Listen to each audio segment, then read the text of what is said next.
ప్రభుకు స్తోత్రం, ప్రభుకు మహిమ కలుగును గాక. ఎఫెసీయులకు రాసిన పత్రిక 1వ అధ్యాయంలోకి వెళ్దాం. 1వ అధ్యాయం 1వ వచనం నుండి చూద్దాం.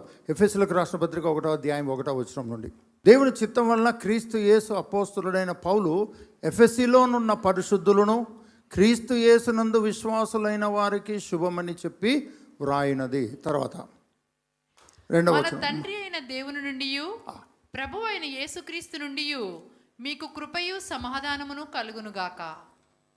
తర్వాత మన ప్రభు అయిన యేసుక్రీస్తు యొక్క తండ్రి యొక్క దేవుడు స్తుతింపబడునుగాక. తర్వాత ఆయన క్రీస్తునందు పరలోక విషయములలో అందరూ చెప్పండి, క్రీస్తునందు. ఆయన క్రీస్తునందు ఎవరైతే మహిమ పొందుతున్నాడో, ఎవరైతే ఘనతకు అర్హుడై ఉన్నాడో ఆయన క్రీస్తునందు. ఆయన క్రీస్తునందు. ఇప్పుడు చదువుదాం. ఆయన క్రీస్తునందు పరలోక విషయములలో ఆత్మ సంబంధమైన ప్రతి ఆశీర్వాదమును మనకు అనుగ్రహించెను. అయితే మీ పక్కన వాళ్ళతో చెప్పండి, నీ పట్ల దేవుని చిత్తం ఏంటి? నీ చుట్టూ ఉన్న పరిస్థితులు ఏంటి? నీ పట్ల దేవుని చిత్తం ఏంటి? నీ చుట్టూ ఉన్న పరిస్థితులు ఏంటి? నీ పట్ల ఉన్న దేవుని చిత్తము నీకు ఎలా తెలుస్తుంది?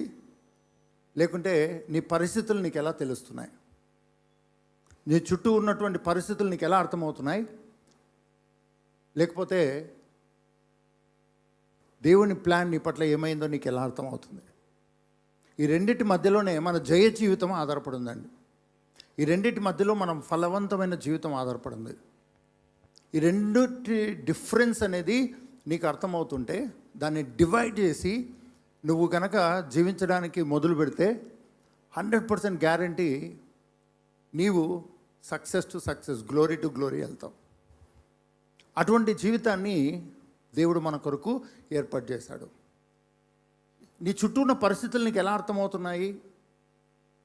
నీ పట్ల ఉన్న దేవుని ప్లాన్ ఎలా అర్థమవుతుంది? నీ చుట్టూ ఉన్న మనుషులు నీకు ఎలా అర్థమవుతున్నారు? అసలు నీ పట్ల గొప్ప ప్లాన్ కలిగినటువంటి దేవుడు నీకు ఎలా అర్థమవుతున్నాడు? ఇది కనుక నీకు అర్థమవుతే 100% గ్యారంటీ నీవు ఓన్లీ గ్లోరీ టు గ్లోరీ వెళ్తావు. శోధనలు రావా, ఇబ్బందులు రావా, నిన్ను పడగొట్టడానికి రావా అంటే అన్నీ వస్తూనే ఉంటాయి. కానీ నువ్వు ఏం చేస్తావంటే, అదే ఉంటుంది కదా, 100 మీటర్స్ రేస్ కరెక్ట్ మనందరికీ తెలుసు. కానీ మధ్యలో హర్డిల్స్ పెడతారు. పరిగెత్తు వాటిని జంప్ చేసుకుంటూ వెళ్ళాలి. కొంత దూరం పరిగెత్తామో ఇంకా పరిగెత్తుతూనే ఉందాం అనేసరికి హర్డిల్ వస్తుంది, మళ్ళీ దాన్ని జంప్ చేసి వెళ్ళాలి. ఏ స్పోర్ట్స్ పర్సన్ కూడా, ఏ పోరాడే వ్యక్తి కూడా నీకు ఏదైనా అడ్డొస్తే అది అడ్డొచ్చింది అని నిలబడి ఆలోచించాడు. ఏ యుద్ధం చేసే వ్యక్తి కూడా నీకేదో శోధన వచ్చింది, శత్రువు వచ్చాడు, నా మీదకి ఏదో పడిపోతుంది అన్న ఆలోచనతో ఏ పోరాడే వ్యక్తి ఉండడు. ఎందుకంటే శత్రువు ఉన్నాడు కాబట్టి పోరాటం ఉంది మన జీవితంలో. శత్రువు ఉన్నాడు కాబట్టి పోరాటం ఉంది. హర్డిల్ ఉంది కాబట్టి దాన్ని జయించుకుంటూ ముందుకెళ్తేనే మనకు ప్రైజ్ వస్తుంది. మనందరం కూడా పరుగు పందెంలో ఉన్నాము. ప్రభుకు స్తోత్రం, ప్రభుకు మహిమ కలుగును గాక. నీ క్రైస్తవ జీవితంలో నీ పట్ల కలిగి ఉన్న దేవుని ప్లాన్ నీకు ఎలా అర్థమవుతుంది? ప్రతి పరిస్థితిలో, ప్రతి మనుషుల మధ్యలో, every minute, every second, every hour. అదేవిధంగా నీ చుట్టూ ఉన్న పరిస్థితులు నీకు ఎట్లా అర్థమవుతున్నాయి? నువ్వు ఎలా తీసుకుంటున్నావు? ఎలా నీకు అర్థమవుతున్నాయి, ఎలా తీసుకుంటున్నావు? రెండు కూడా నీ దగ్గరనే ఉన్నాయి. రెండిట్లో నువ్వే ఉన్నావు. నువ్వు సింగిల్ పర్సన్వి, కానీ నీ ముందర దేవుని ప్లాన్ ఉంది. అదే సమయంలో నీ ముందర ఈ భూమి మీద ఉన్న పరిస్థితులు, మనుషులు, ఇవన్నీ కూడా ఉన్నాయి. అయితే నువ్వు దేన్ని తీసుకుంటావో దాంట్లో జయిస్తావు. దేన్ని అధికంగా తెలుసుకుంటావో దాంట్లో నువ్వు పరిపూర్ణుని అవుతావు. దేని గురించి ఎక్కువ ఆలోచిస్తావో అందులో నువ్వు లోపలికి వెళ్తావు, డీప్గా వెళ్తావు. అయితే నీ పట్ల కలిగి ఉన్న దేవుని ఉద్దేశం ఎఫెసీయులకు రాసిన పత్రిక 1వ అధ్యాయం 1వ వచనం మళ్ళీ ఒకసారి చూద్దాం. పౌలు భక్తుడు ఎఫెసీలో ఉన్నటువంటి దేవుని సంఘానికి రాసినటువంటి పత్రిక దేవుని చిత్తము వలన 1వ అధ్యాయం 1వ వచనం. దేవుని చిత్తము వలన క్రీస్తు యేసు అపోస్తలుడైన పౌలు ఎఫెసులో ఉన్న పరిశుద్ధులను క్రీస్తు యేసునందు విశ్వాసులైన వారికి శుభమని చెప్పి వ్రాయునది. మన తండ్రి అయిన దేవుని నుండి ప్రభు అయిన యేసుక్రీస్తు నుండి మీకు కృపయు సమాధానమును కలుగునుగాక. మన ప్రభు అయిన యేసుక్రీస్తు యొక్క తండ్రి యొక్క దేవుడు స్తుతింపబడునుగాక. ఆయన క్రీస్తునందు పరలోక విషయములలో ఇక్కడ మనం చూస్తే ప్రతి దానికి ఒక ప్రారంభం ఉందండి కదా. బైబిల్ ప్రారంభం ఏ బుక్తో ప్రారంభమైంది? అందరు ఈజీగా చెప్తారు ఆదికాండము. బిగినింగ్ అనేది ఆదికాండంతో ప్రారంభమైంది. అంటే ఒక కాండం ప్రారంభమైంది, ఒక సీజన్ ప్రారంభమైంది, ఒక యుగం ప్రారంభమైంది. అదేంటంటే ఆది నుంచి ఉన్నటువంటి కాండము. అయితే ప్రతిదానికి ప్రారంభం ఉంది. దేవుడు భూమి ఆకాశములను సృజించాడు. ఇలాగా ప్రతిదానికి ప్రారంభం ఉంది. కానీ నీ క్రైస్తవ జీవితంలో ప్రారంభం ఏంటంటే క్రీస్తు.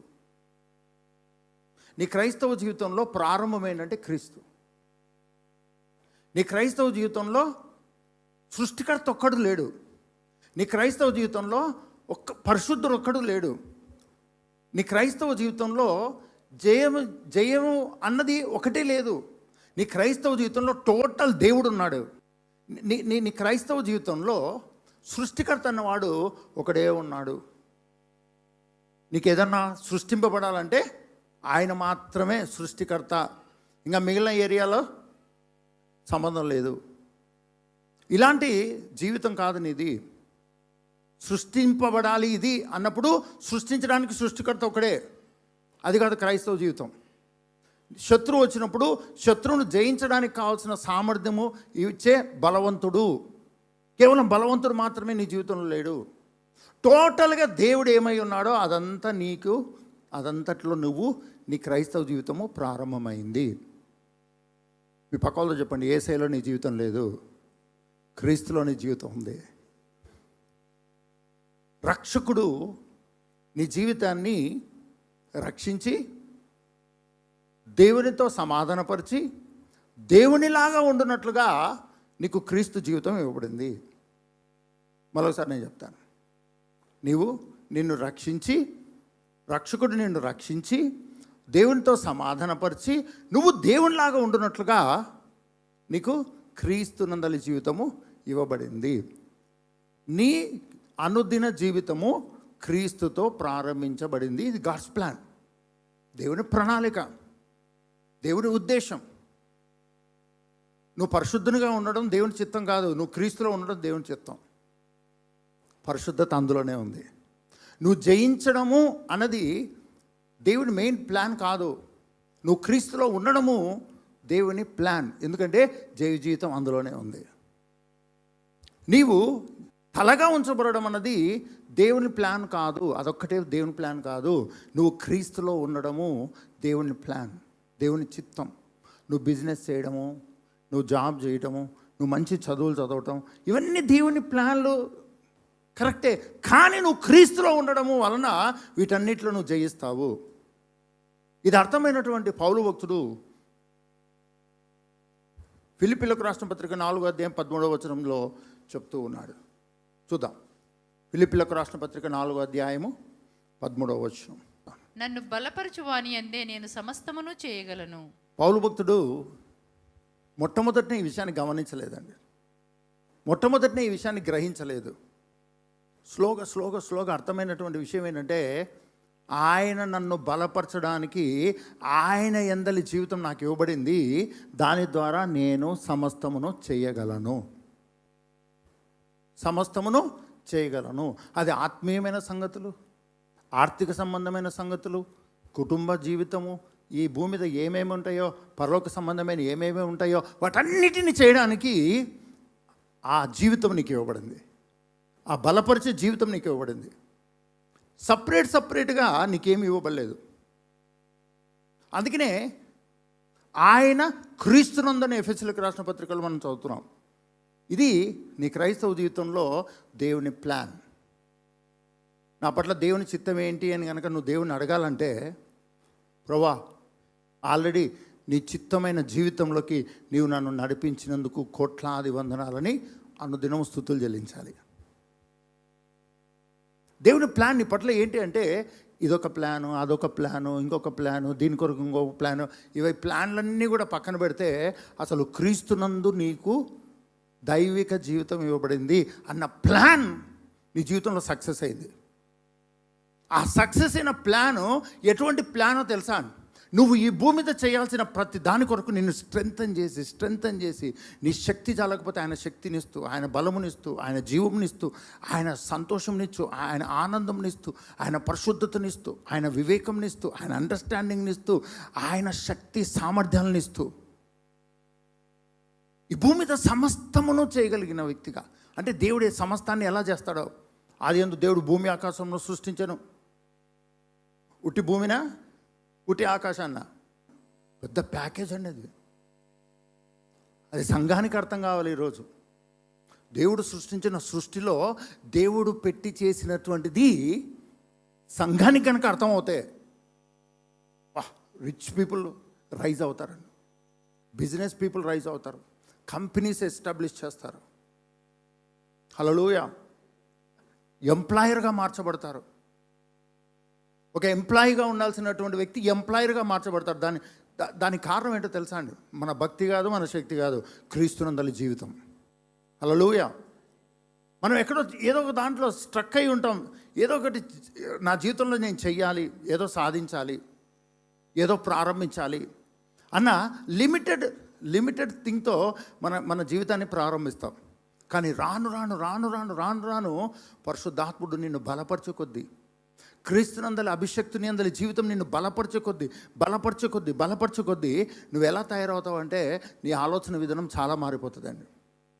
అందుకని బాగా పరిశుద్ధాత్మతో నింపబడి బాగా వాక్యం చదివేటువంటి వాళ్ళని కనుక గమనిస్తే వాళ్ళు ఎలా ఉంటారంటే రాను రాను మారిపోతారండి. వాళ్ళ మాట విధానము, వాళ్ళ డ్రెస్సింగ్ విధానము, వాళ్ళు అన్నీ మారుతూ వస్తాయి, అన్నీ మారిపోతూ వస్తాయి.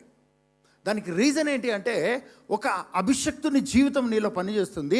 ఆ అభిషక్తుని జీవితము ఎవ్రీ డే నిన్ను నూతనంగా మారుస్తుంది, దేవునిలాగా మారుస్తుంది, దేవునిలాగా ఆలోచించేటట్టుగా చేస్తుంది. హల్లెలూయా.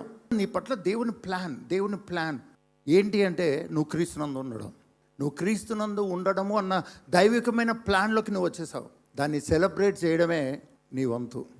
అందుకనే సంఘము దేవునిని నిత్యము స్తుతించాలి.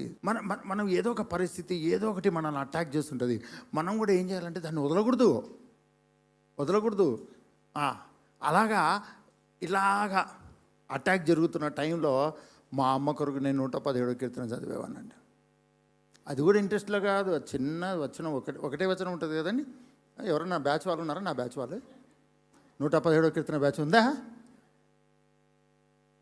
117వ కీర్తన బ్యాచ్ నేను ఒక్కనే అనుకుంటాను. మీరందరూ మంచోళ్ళండి. 117వ కీర్తన ఒకటే వచనమే ఉంటుంది అనుకుంటా. 2 ఉన్నాయా? నేను చదివేటప్పుడు ఒకటే ఉండింది. అయితే బైబిల్ని ఎప్పుడు ఇలానే చదవాలండి. నాకైతే అప్పుడు కామెడీ లేదు, కానీ చాలా సీరియస్ అండి. ఎందుకంటే దేవుని దృష్టికి అబద్ధం ఆడకూడదు. మా అమ్మతో బైబిల్ చదవలేదని చెప్పకూడదు. చెప్తే ఆమె ఏడుస్తూనే ఉంటుంది.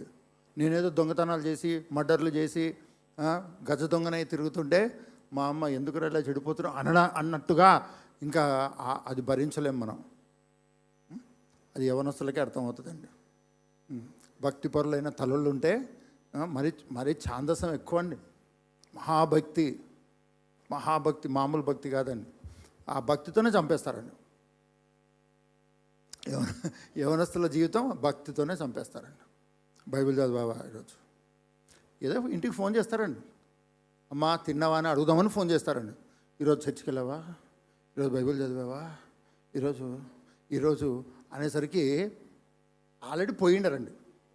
ఆల్రెడీ చర్చికి పోయిండరు, ఆల్రెడీ బైబిల్ చదివిండరు, ఆల్రెడీ ఏదో తందాన జరుగుతూనే ఉంటుంది కథ.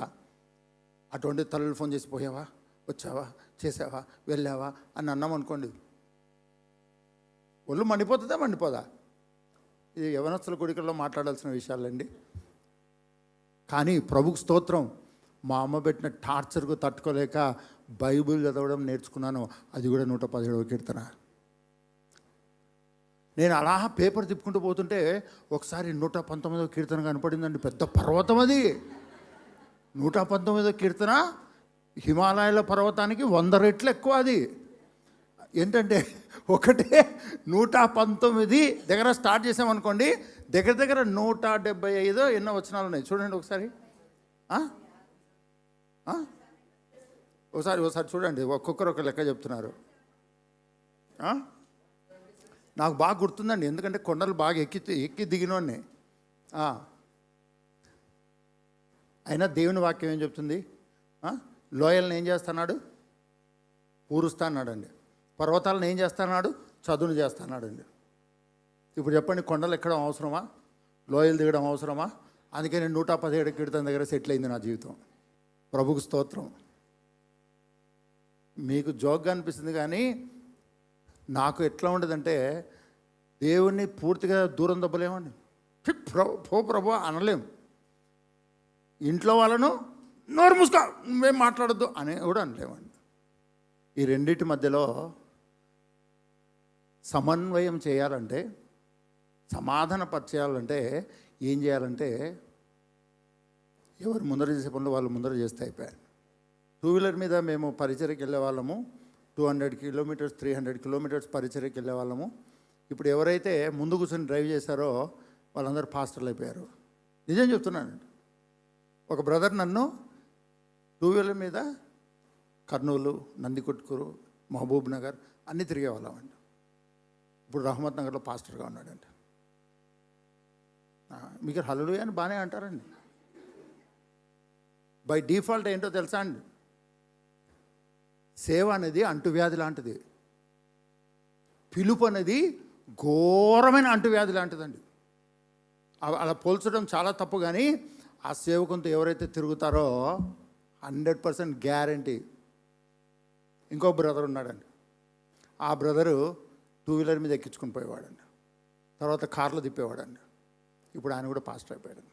ఏం చేయాలో అర్థం కాదంటే, ఏం చేయాల్సిన పని లేదు. నా వెంట తిరిగితే చాలు.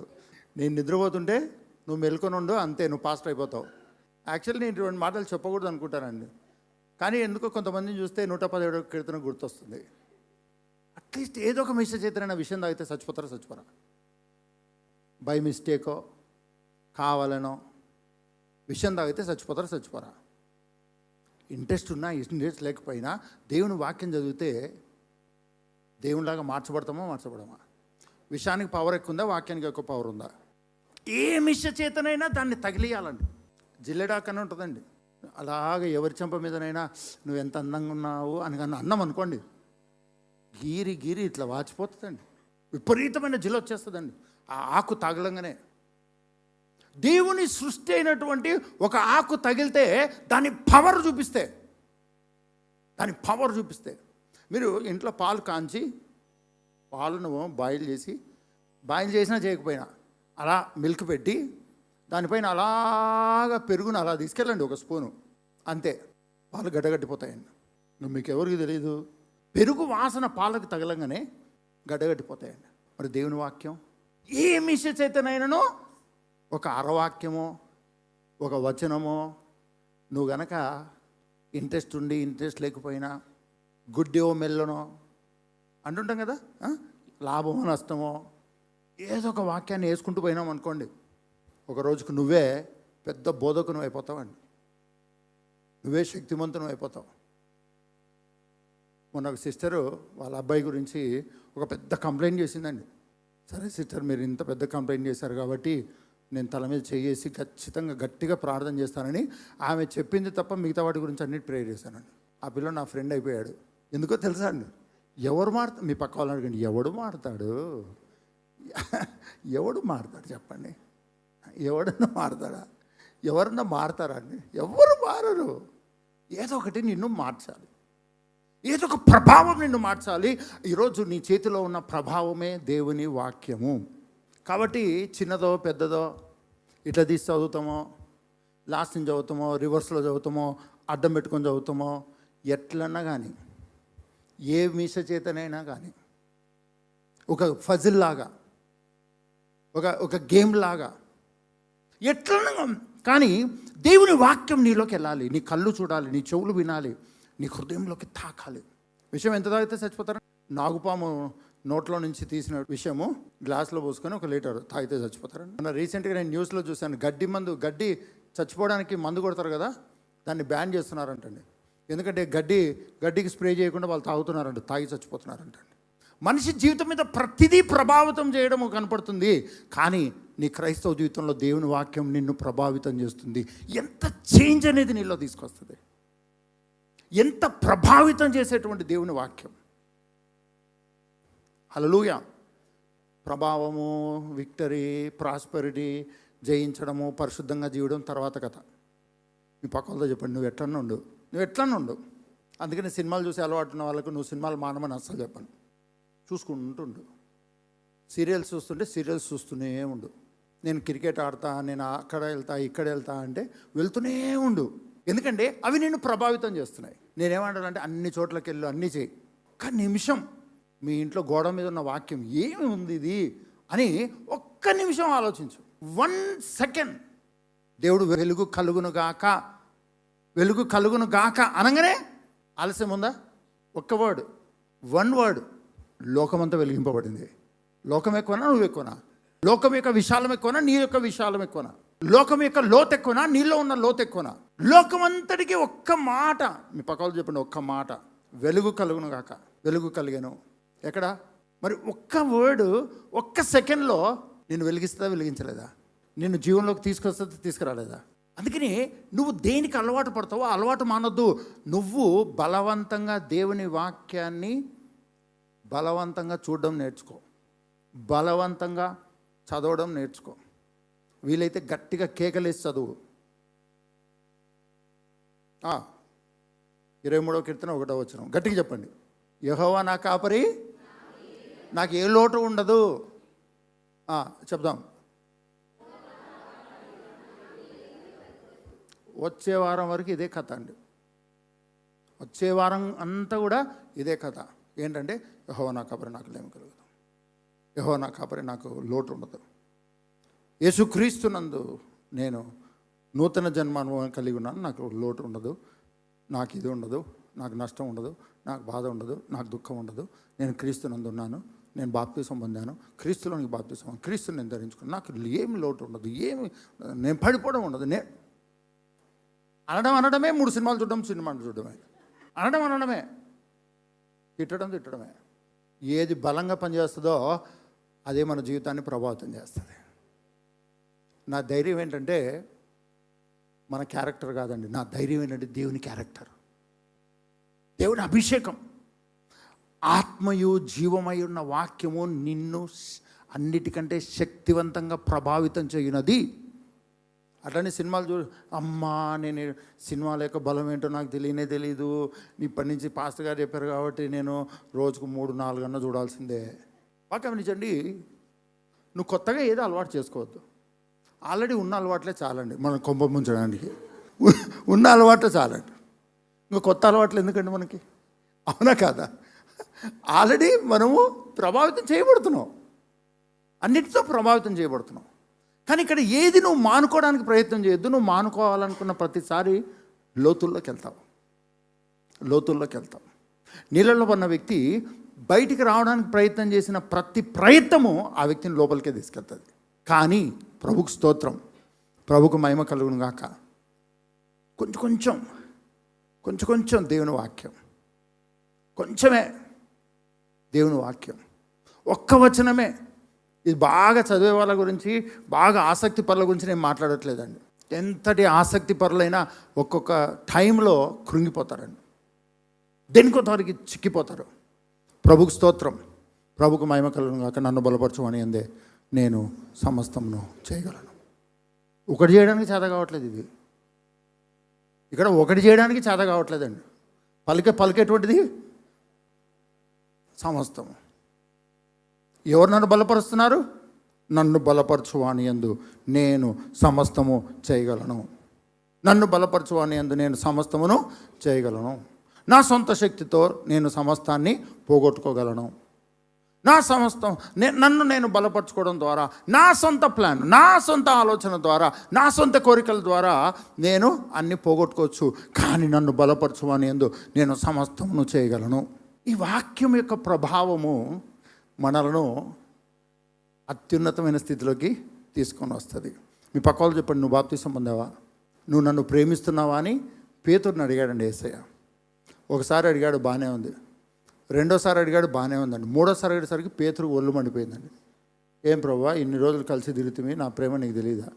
నువ్వు యవనస్తునిగా ఉన్నప్పుడు ఇష్టానుసారంగా తిరిగావు, ఇప్పుడు ఎవరిష్ట ప్రకారమో నువ్వు నడిపింపబడతావు. నీవు నీ ప్లాన్ ప్రకారం నువ్వు ఇష్టానుసారంగా వెళ్ళావు, కానీ ఎవరో ఇప్పుడు నిన్ను వాళ్ళ ఇష్టానుసారంగా నడిపిస్తారు. ప్రభు చెప్పినటువంటి మాట గట్టిగా హల్లెలూయా చెప్దామండి. అందరు చెప్పండి, నా ప్లాన్లు నన్ను ఇష్టం వచ్చినట్టు తిప్పాయి. దేవుని ప్లాన్ అయిన క్రీస్తు ఆయన ఇష్టం వచ్చినట్టు తిప్పుతున్నాయి.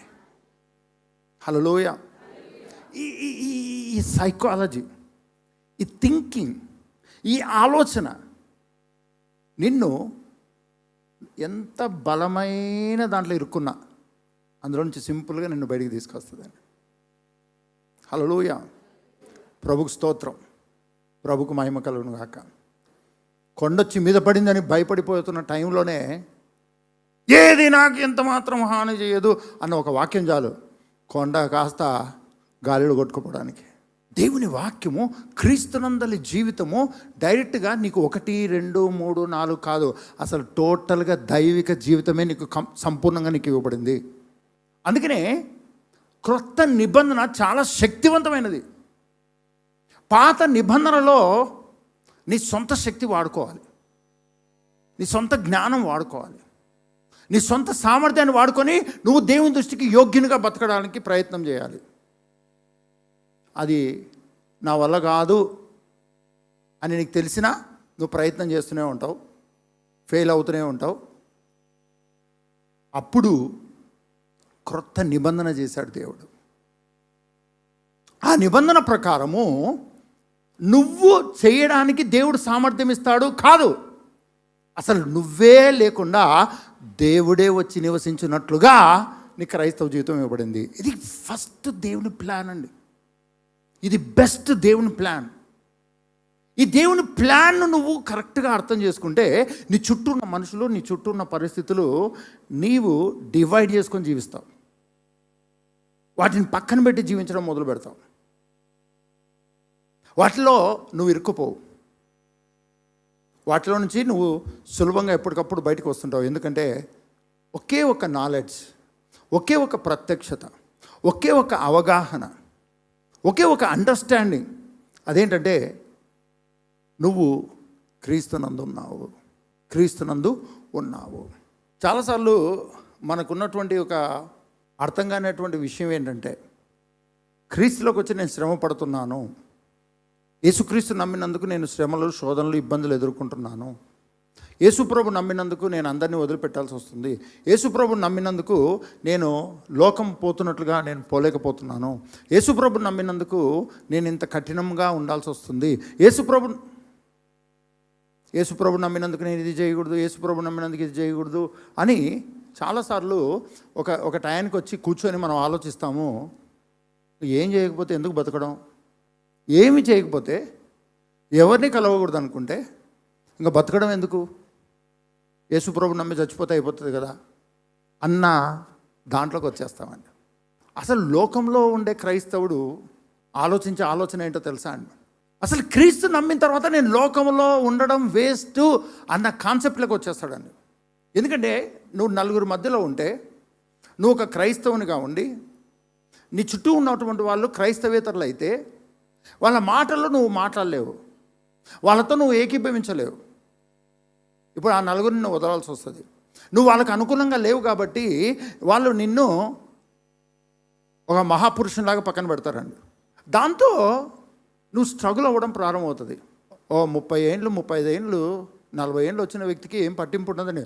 పోరా, నువ్వు మాట్లాడితే ఎంత, మాట్లాడకపోతే ఎంత, నా ఫోన్ ఉంది కదా దాన్ని చూసుకుంటూ అనొచ్చండి. కానీ యవనస్తులకు అట్లా కాదు. రోజు మాట్లాడే స్నేహితుడు ఒకరోజు కనుక హాయ్ అనలేదనుకోండి, ఎట్లుంటుందంటే అసలు ఇంకా చచ్చిపోయినంత బాధ వస్తుందండి.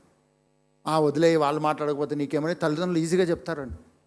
కానీ యవనస్తులకు అలా ఉండదు. రోజు మాట్లాడే వ్యక్తి ఒక ఫ్రెండే అవ్వచ్చు, ఎవరైనా అవ్వచ్చు, ఒక్కరోజు హాయ్ బాయ్ అనలేదనుకోండి, ఇంకా ఎట్లా ఉంటుందంటే అట్లా ఉంటుంది. ఇట్లా యేసుప్రభుని నమ్మితే ఇంకా అన్ని పోగొట్టుకుని యేసుప్రభుని నమ్మి చచ్చిపోతే అయిపోయాయి కదండి.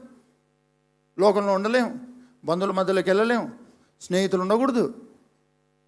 అందరు మెల్లో క్రాస్ వేసుకున్న వాళ్ళే స్నేహితులు అవ్వాలంటే అవుతుందా అండి? మనకు ఒక 10 ఇళ్ళు ఉన్నాయనుకోండి, అందరు క్రిస్టియన్సే రావాలని చాలామంది అనుకుంటారండి. టెనెంట్స్గా క్రిస్టియన్సే రావాలి. మనం కూడా బోర్డులు చూస్తుంటాం కదా, Christians only, Muslims only, Hindus only అని పెడుతూ ఉంటారు. కొంతమంది వెజిటేరియన్ ఓన్లీ అని పెడుతూ ఉంటారండి. అవుతుందండి కథ. మనము కూరగాయల షాప్ పెట్టాము అనుకుందాం, ఓన్లీ క్రిస్టియన్స్ ఓన్లీ కమ్ అన్నాం అనుకోండి. ఈ క్రిస్టియన్స్ మామూలుగా ఉంటారండి.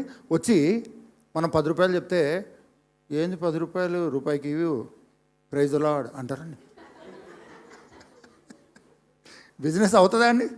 చర్చిలో ప్రైజ్ ది లార్డ్ చెప్పడానికి బాగానే ఉంటుందండి. తీరా బిజినెస్ దగ్గరకు వచ్చేసరికి పాకెట్ లోపలికి చెయ్యి వెళ్తుంది కానీ బయటికి మాత్రం డబ్బులు రావండి. ఎంత ఆలస్యం చేస్తే తీసుకుపో బ్రదర్ మీకంటే ఎక్కువ అని అంటారేమో అని. ఇల్లు పెట్టుకొని ఓన్లీ క్రిస్టియన్స్కే, బిజినెస్ పెట్టుకొని ఓన్లీ క్రిస్టియన్స్ కస్టమర్సే రావాలి. అవుతుందండి? అట్లా అవుతుందా? యేసుప్రభుని నమ్మినప్పటి నుంచి చచ్చి బతికేటువంటి క్రైస్తవ జీవితాన్ని మనము జీవిస్తాము. కానీ అటువంటి క్రైస్తవ జీవితం దేవుడు మనకి ఇవ్వలేదు. క్రీస్తునందలి జీవితము దైవిక సంబంధమైన జీవితం. అబ్రహాము కాలానికి వచ్చేసరికి సృష్టికర్త అయిన దేవుడు ఎవరో తెలియని రోజులు అవి. దేవుడు చచ్చిపోయాడండి. దేవుడు మనుషులతో మాట్లాడడం మానేశాడా? చెప్పాలి. దేవుడు వదిలేశాడా మనుషులను? దుర్మార్గుల వీళ్ళని ఒక్కటేసారి చంపేస్తే అయిపోతుంది అనుకొని జలప్రలయంలో అందరినీ చంపేశాడు. కానీ నోవాహును బతికించాడుగా, ఆ కుటుంబాన్ని బతికించాడు కదా. అంటే దేవుడు మనుషులు ఎంత తప్పిపోయినా సరే దేవుడు చచ్చిపోలేదండి. లోకం ఎంత విపరీతంగా పాపంలో వెళ్తున్నా, ఎట్లా వెళ్తున్నా, నీకు ఎట్లా కనపడుతున్నా సరే నువ్వు కూడా చచ్చిపోవద్దు, బతికి ఉండు. ఎందుకో తెలుసా? దేవుడు చచ్చిపోలేదు. ఆదాము పాపం చేస్తేనే వాళ్ళు చచ్చిపోతారని చెప్పాడా? నువ్వు పాపం చేస్తే నేను చచ్చిపోతానని చెప్పాడా? ఆదామా ఆ పండు తిన్న దినమున చచ్చేది నువ్వు కాదు నేను అన్నాడా? దేవుడు ఉన్నాడు కాబట్టే ప్లాన్ చేశాడండి. అందుకని నీకు శోధ వచ్చిన ప్రతిసారి, మనుషులు నీకు వ్యతిరేకమైన ప్రతిసారి చచ్చిపోవడానికి ప్రయత్నం చేయొద్దు. ఎందుకో తెలుసా? నువ్వు బ్రతికుంటే ప్లాన్ చేస్తావు, బ్రతికుంటే సొల్యూషన్లోకి వెళ్తావు, బ్రతికున్న వ్యక్తికి ఆలోచనలు వస్తాయి. దేవుడు ఆ పండు తిన్న దినమున చచ్చిపోతావని ఆదాముతో అన్నాడు తప్ప నేను చచ్చిపోతాను అనలేదండి. దేవుడు అనలేదు. ఎందుకో తెలుసా అండి? వాళ్ళు పండు తినకముందే పండు తిన్న తర్వాత ఏం ప్లాన్ చేయాలనేది ఆల్రెడీ దేవుడు ప్లాన్ చేశాడు. అటువంటి దేవునికి నువ్వు సంతానం అయి ఉన్నావు. నీ చుట్టూ అన్యులుంటే, నీ చుట్టూ అవిశ్వాసులుంటే భయపడద్దు, అవేం నిన్ను చంపలేవు. నీ చుట్టూ ఏదైనా శ్రమ శోధన ఉంటే అవి నేను ఏం చేయలేవు. ఎందుకో తెలుసా? అవి రాకముందే నీవు క్రీస్తునందు ప్లాన్ చేయగలిగిన వ్యక్తిగా ఉన్నావు. ఆ శోధన రాకముందే దాన్ని తప్పించుకునే జ్ఞానము దేవుడు కలిగి ఉన్నాడు. అటువంటి సంతానం నువ్వై ఉన్నావు. హల్లెలూయా. లోకంలో ఎలా ఉండాలి, వీళ్ళతో మాట్లాడితే ఎట్లా, ఇక్కడికి పోతే ఎట్లా, ఇది తింటే ఎట్లా, ఇలా చేస్తే ఎట్లా. కొంతమంది అడ్వకేట్ అవ్వాలంటే భయపడతారండి. క్రిస్టియన్స్గా పొరపాటును కూడా మీరు చాలా పాతకాలం గమనించండి. ఓల్డ్ టైం క్రిస్టియన్స్ అందరూ కూడా మ్యాక్సిమం టీచర్లు అండి.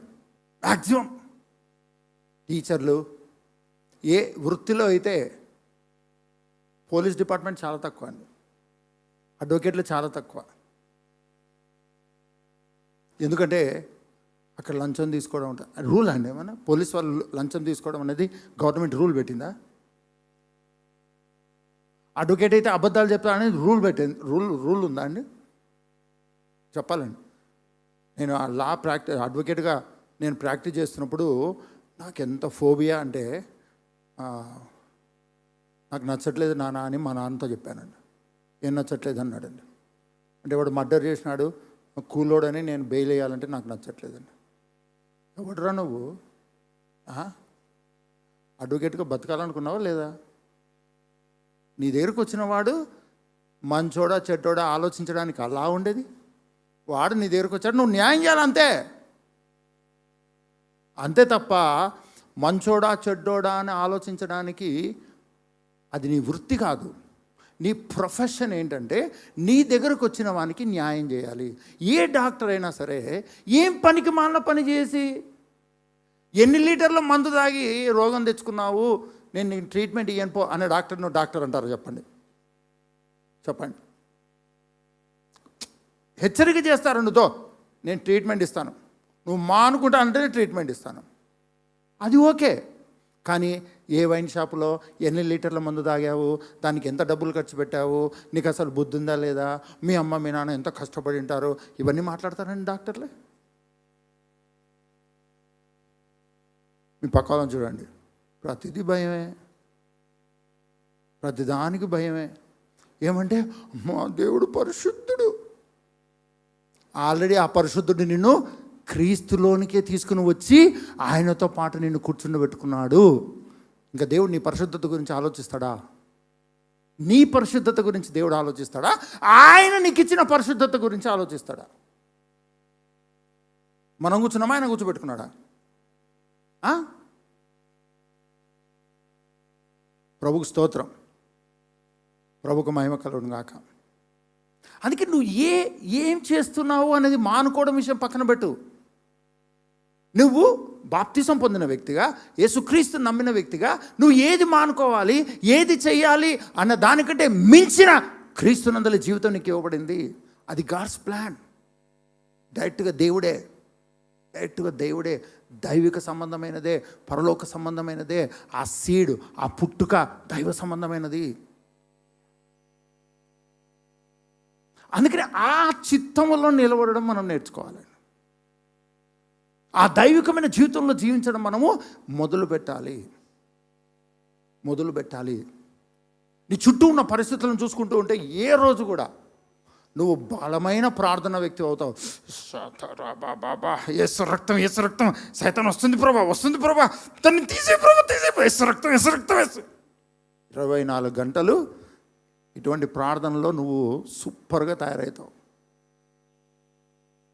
ఈ భూమి మీద సైతాన్ నీకు కనపడకూడదా? చెప్పండి. ఈ భూమి మీద పాపం నీకు కనపడకూడదా? ఈ భూమి మీద వ్యాధి నీకు కనపడకూడదా? కనపడితేనే ప్రార్థన చేస్తావా? అలాంటప్పుడు పరలోకానికి వెళ్ళిపోవడం మంచిది. ఎందుకో తెలుసా? ఈ భూమి మీద పాపము అన్నది యేసుక్రీస్తు దాన్ని పరిష్కరించిన అది తెలియని లోకంలో మనం ఉన్నాం. ఈ భూమి మీద అవమానము, నిందలు, లోటు, కరువు, మోసము, అబద్ధము ఇవన్నీ ఉన్నటువంటి లోకంలో మనం జీవిస్తున్నాం. ఇటువంటి లోకంలో నీవు అవి కనబడిన ప్రతిసారి నువ్వు కంగారు పడిపోయి అన్నావు అనుకో, ఎప్పుడు కంగారులోనే ఉంటావండి, ఎప్పుడు భయంలోనే ఉంటావు. ఆ భయంలోనే ప్రార్థన చేస్తావు. సైతానే కనపడకూడదు, నేను దేవుణ్ణే చూడాలి ప్రభువా, నిన్ను చూడాలని, నీతో ఉండాలని, నా హృదయాతపనంత నీ కోసమే యేసు. మరి దేవుడు నీకు వివేచన వరం ఇచ్చాడే. ఆ వివేచన వరం ద్వారా సైతాన్ నీకు కనపడుతుంది, వాని క్రియలు నీకు కనపడతాయి, వాని యాక్షన్స్ నీకు కనపడతాయి, వాడు ఎక్కడ పోతున్నాడో నీకు కనపడుతుంది, అర్థమవుతుంది. నువ్వు కంగారు పడొద్దు. వాడు ఉన్నాడు, నువ్వు కంగారు పడొద్దు. ఎంతమంది నమ్ముతున్నారు దేవుడు పరలోకంలో సైతాను సంఘాన్ని ఏం చేస్తుందో ఇంకతనో అని పాపం కంగారు పడుతున్నాడు దేవుడు. బైబిల్ ఎక్కడైనా ఉందా అండి? మరి ఈరోజు నువ్వు ఎక్కడ ఉన్నావు? దేవుడు శ్రమపడి, కష్టపడి, ప్రయాసపడి, భారం మోసుకుంటున్న సమస్త జనులను నా యుద్ధకు రండి, నేను మీకు విశ్రాంతిని కలగజేదును. నా యుద్ధకు వచ్చి నా యుద్ధ నేర్చుకొనుడి అన్నాడు. నేర్చుకుంటూ ఉన్న కొద్దీ మనము ఏమవుతున్నామంటే బాప్తిసంతో స్టార్ట్ అయిందండి. దైవికమైన జీవితంలోకి మనం వచ్చేసాం. ఇంకా మనం స్ట్రగుల్ అవుతూ ఉంటాం. ఎందుకంటే పూర్తి అవగాహన మనకు రానందుకు, పూర్తిగా మనము ప్రత్యక్షతలోకి, అండర్స్టాండింగ్లోకి రానందుకు మనం స్ట్రగుల్ అవుతూ ఉంటాం. ప్రతిదీ మనల్ని ఇబ్బంది పెడుతుంది. ప్రతిదానికి మనం భయపడతాం, ప్రతిదానికి కన్నీరు గారుస్తాం, ప్రతిదానికి అయ్యో అయ్యో అయ్యో అయ్యో అని వణికిపోతూ ఉంటాం. కానీ రోజులు గడిచే కొద్దీ నీ క్రైస్తవ జీవితంలో వాక్యము, సంఘము, ఆరాధన, ఆయన ప్రేమను గురించి నీకు తెలిసిన కొద్దిగానే నువ్వు చెప్తున్న కొద్దీ ఇలాంటి క్రియల్లో నీకు తెలియకుండానే లోతుల్లోకి వెళ్తున్న కొద్దీ నీవు కంగారు పడడం మానేస్తావండి, భయపడడం మానేస్తావు. హల్లెలూయా.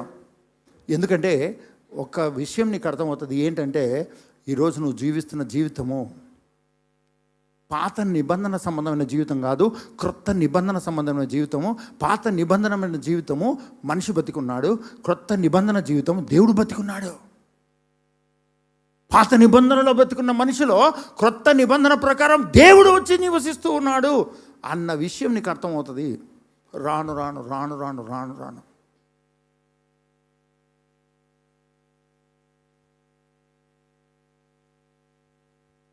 ఎండిన ఎడారి లోయలలో నేను నడచినను, కొండ గుహలలో బీటులలో నేను తిరిగినను, నా సహాయకుడు నా కాపరి యేసే.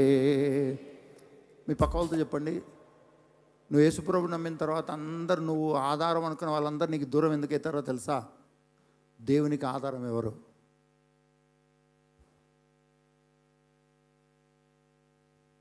చెప్పాలి. దేవునికి ఆదరణ ఎవరు? దేవునికి జ్ఞానం ఇవ్వగలిగిన వాడు ఎవడు? ఈరోజు నీ క్రైస్తవ జీవితంలో నువ్వు జీవించేది ఒక మనిషి అయితే, మామూలు మనిషి అయితే నీకు అందరూ ఉండాలి. కానీ నువ్వే దేవునివి అయితే దేవునికి బలం ఎవరు? దేవునికి జ్ఞానం ఎవరు? అందుకనే ఒక్కొక్కరు నాకు ఆధారము, నాకు ఆశ్రయం, నాకు ఆదరణ, ఆయనే మా మామ అని కొంతమంది, ఆయనే మా నాన్న అని కొంతమంది, ఆయనే నాకు పిల్లనిచ్చిన మామ అని కొంతమంది. ఇటువంటి వాళ్ళందరూ టక్ టక్ టక్ టక్ టక్ టక్ టక్ డిస్కనెక్ట్ అయిపోతారు. దుర్మార్గుడు పిల్లనిచ్చినట్టే పిల్లిచ్చి నా గొంతు కోసినాడు. ఎవరిని గొంతు కోయరని ఎందుకో తెలుసా?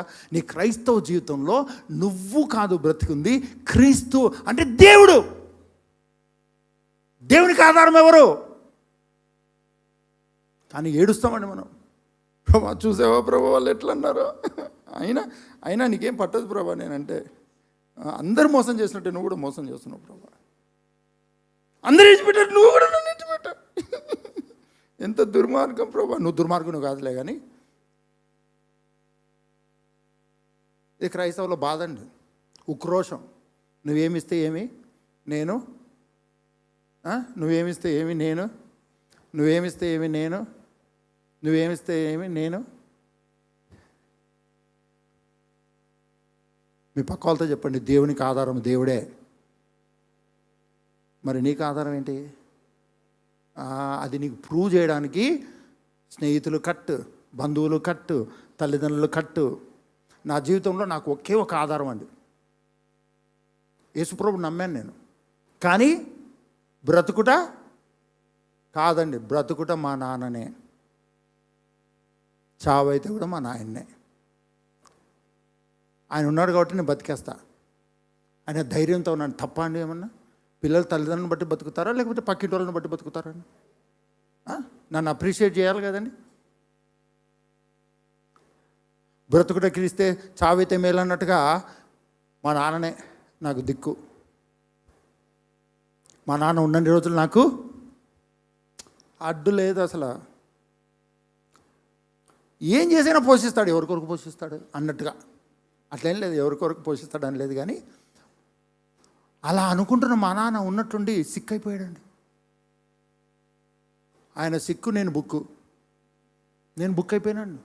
ఏంట్రా పరిస్థితి, ఈయన కనుక పోతే ఏంది మన బతుకు, ఎలా బతకాలి అసలు లోకంలో?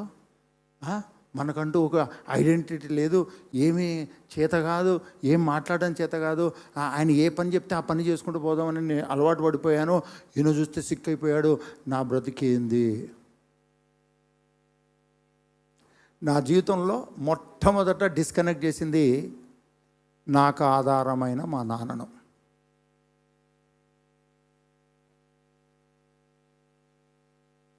చిన్నప్పటి నుంచి నన్ను ఆదరించే మా అమ్మను. ఫస్ట్ నేను డిస్కనెక్ట్ అయింది వీళ్ళిద్దరితో అండి. తర్వాత నేను డిస్కనెక్ట్ అయిందంటే వీళ్ళు ఉన్నారు నాకు ఫ్రెండ్స్. ప్రభుకు స్తోత్రం, ప్రభుకు మహిమ కలుగును గాక. అందరు ఇచ్చిపెట్టిపోయారు, ప్రభు నువ్వే నాకు దిక్కు, నీ ఇష్టం, నువ్వేం చెప్తే అది చేస్తా అని ఏడవడం మొదలుపెట్టానండి నేను. కానీ ఇప్పుడు అర్థమవుతుంది, నాకు ఇవ్వబడిన క్రైస్తవ జీవితం అన్నది దేవుడు, పరలోక సంబంధమైన జీవాధిపతి, రాజులకు రాజు, ప్రభులకు ప్రభు అయిన వాడు తన సొంత జీవితాన్నే నాకు ఈ భూమి మీద ఇచ్చి ఉన్నాడు. కాబట్టి నాకు నేనే ఆధారం, నాకు నేనే జ్ఞానం, నాకు నేనే ఆదరణ, నాకు నేనే అంటే నేనే అని కాదు, అది దైవిక సంబంధమైన పుట్టుక. ప్రతిదీ క్రీస్తు నుంచి నీకు సప్లై చేయబడుతుంది. ఆయనే తల్లి, ఆయనే తండ్రి, ఆయనే ఆధారం, ఆయనే స్నేహితుడు, ఆయనే బంధువుడు, ఆయనే బ్యాంకి, ఆయనే అన్నీ. ఇది మనకు నేర్పించిన తర్వాతనే ఈ భూమి మీద ఒక్కొక్క సోర్స్ను ఓపెన్ చేసుకుంటూ పోతాడు దేవుడు. నీకు అర్థం కావాలి ఇది. నువ్వు ఊకి కరువు గుండా వెళ్ళలేదు, నువ్వు ఊకి అలోన్గా ఒంటరితనాన్ని అనుభవించలేదు, ఉట్టిగానే నువ్వు సిక్కవ్వలేదు. నీకు అర్థం కావాలి ఆయన ఎంత జీవాధిపతో, నీకు అర్థం కావాలి ఆయన ఎంత ఆదరణకర్తనో, నీకు అర్థం కావాలి ఆయన నీ 24 గంటలు ఎలాగ నిన్ను కమ్ముకొని ఉన్నాడో నీకు అర్థం కావాలి. కానీ కావాలని ఆయన పరిస్థితులు కలుగజేసి నీకు అలా కలుగజేస్తున్నాడని నేను చెప్పట్లేదు. కానీ నువ్వు వెళ్తున్న మార్గంలో ఇవన్నీ నువ్వు తెలుసుకోవడానికి నీకు అటువంటి జీవితం ఇవ్వబడేది. నేర్చుకుంటావు నువ్వు ఆ పరిస్థితుల్లో, అంతే తప్ప అది శిక్షణనే తప్ప అది శిక్ష కాదు, జస్ట్ ట్రైనింగ్, అంతేగాని పనిష్మెంట్ కాదు. నువ్వు పనిష్మెంట్ అని ఏదైతే అనుకుంటున్నావో అది నీ క్రైస్తవ జీవితంలో పనిష్మెంట్ కాదు. నీ ఒంటరితనం కానీ, మనుషులు నిన్ను ఇచ్చిపెట్టడం కానీ, మనుషులు నిన్ను అర్థం చేసుకోకపోవడం కానీ, అదొక వ్యాధి కానీ, అదొక రోగం కానీ, ఏది కూడా అది పనిష్మెంట్ కాదు. అది కేవలం ట్రైనింగ్.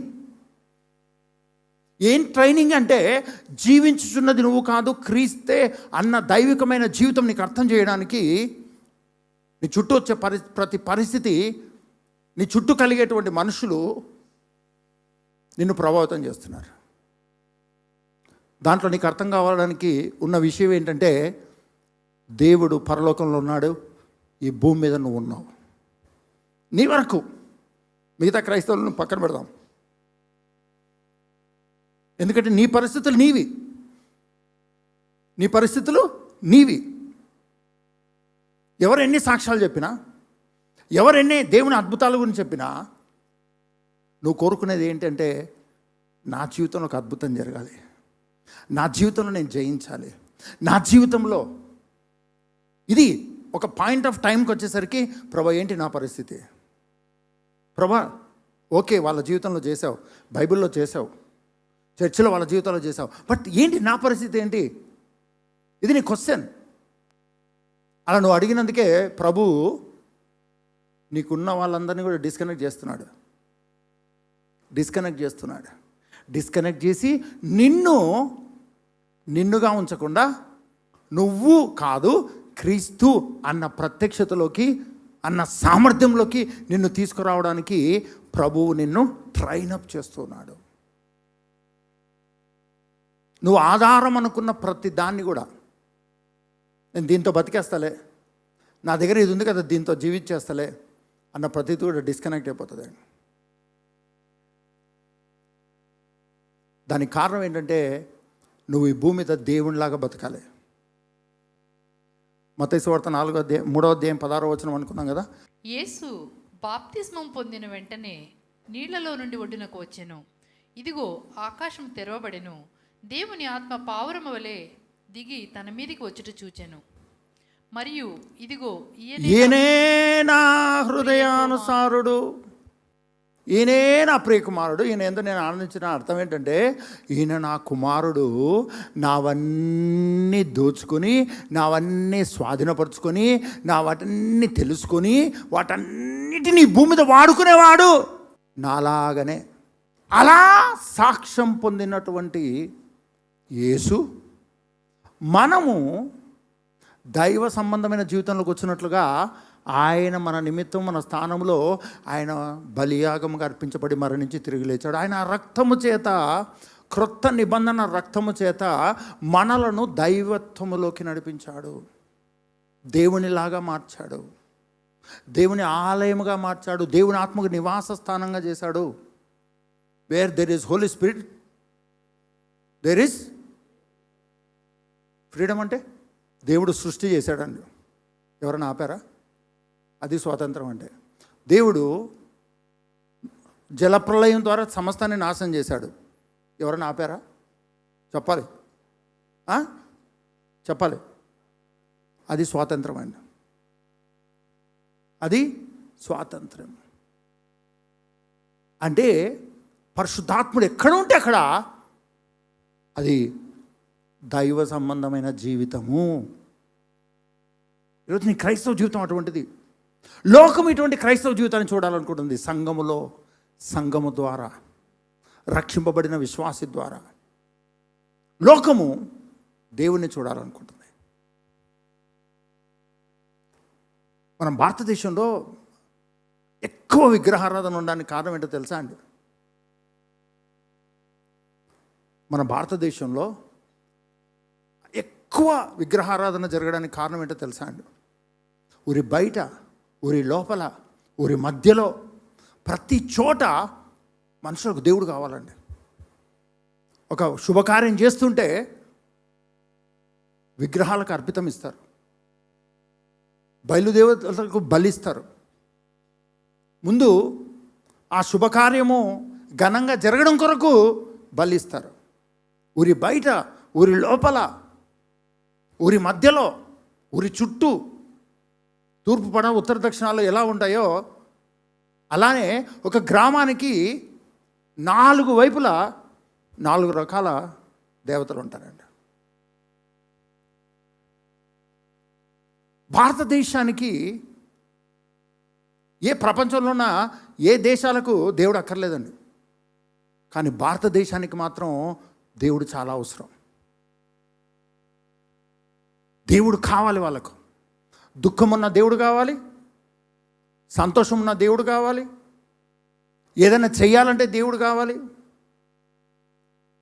సోమవారం ఒకరు ఉండాలి, మంగళవారం ఒకరు ఉండాలి, బుధవారం ఒకరు ఉండాలి, వారమంతా ఎవరో ఒకరు ఉండనే ఉండాలి వాళ్ళకు. అంటే దాని అర్థం ఏంటో తెలుసా అండి?